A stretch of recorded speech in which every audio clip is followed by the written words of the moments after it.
So you're thinking about expanding your spirituality and you want to get initiated. Let's talk about it. Now, getting initiated on your spiritual journey is something that's, to me, I feel that's normal. A lot of people want to expand. A lot of people want to know a little bit more about their background, their spirit guide, their ancestors. So they feel like getting initiated is the next step, or getting crowned, to be, like a high priestess, to be of service for the collective. And that is completely fine. But before getting initiated into something, and I always say, you will have to know a little bit more about yourself and a little bit more about your background. What is it that you want to do? What is your purpose? Did you discover your purpose yet?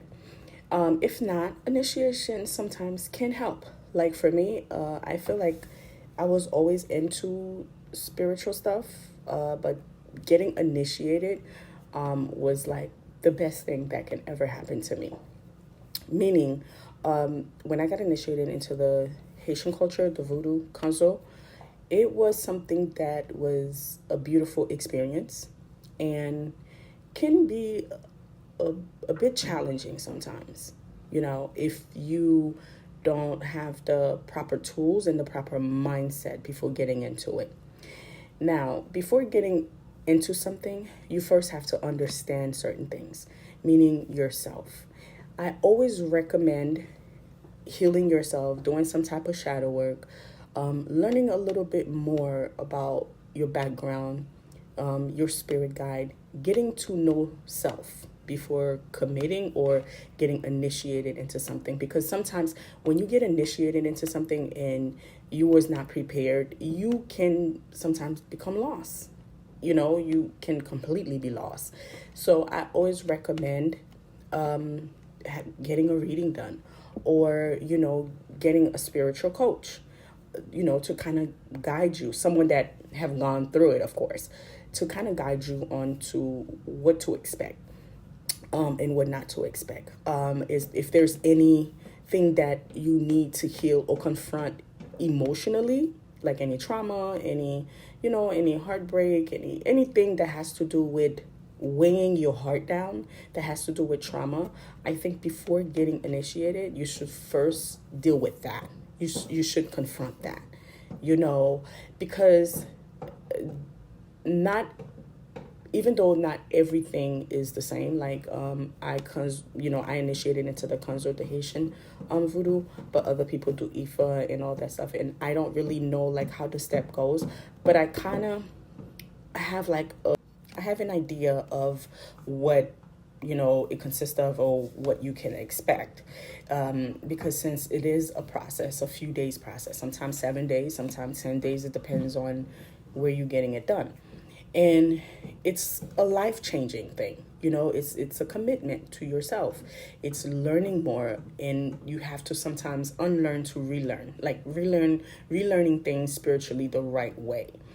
Now, after initiation, do you stay where you initiated? Yes and no. Some people, they get initiated and they go on experiencing new things, spread their wings, go out there and learn new things. Some people initiate into a lot of stuff, Mason and, a lot of things. And that's also, fine. But since that is like a process, it's like getting reborn again, like getting baptized. It's a life-changing event. It's a life-changing thing. So before making that commitment, you got to make sure that this is the right thing you need to do. You got to make sure this is a step that you're willing to take, because it does come with a lot of spiritual responsibilities, and you have to know those type of responsibilities. So before getting initiated, like I said, I always said, you consult with a mabu, a uga, a high priestess, a priest, someone that can help you better understand certain things. Now, not every priest or high priestess will tell you, you need to do some shadow work, you need to heal, you need to confront some trauma. But there is some people that will tell you that. There is some people that just go into it and they just get initiated. But I feel like when you go into it and you get initiated without confronting anything, after your initiation, sometimes a lot of emotions, a lot of things comes back up, and it's like it's forcing you to confront certain things, you know? So I highly, highly recommend that you do speak to a spiritualist before getting initiated. So if you're thinking about getting initiated into anything, I do offer a service to coach and guide others on before making that life-changing decision. If this is something you'll be interested in, click the link in my bio and, book a session with me. Bye.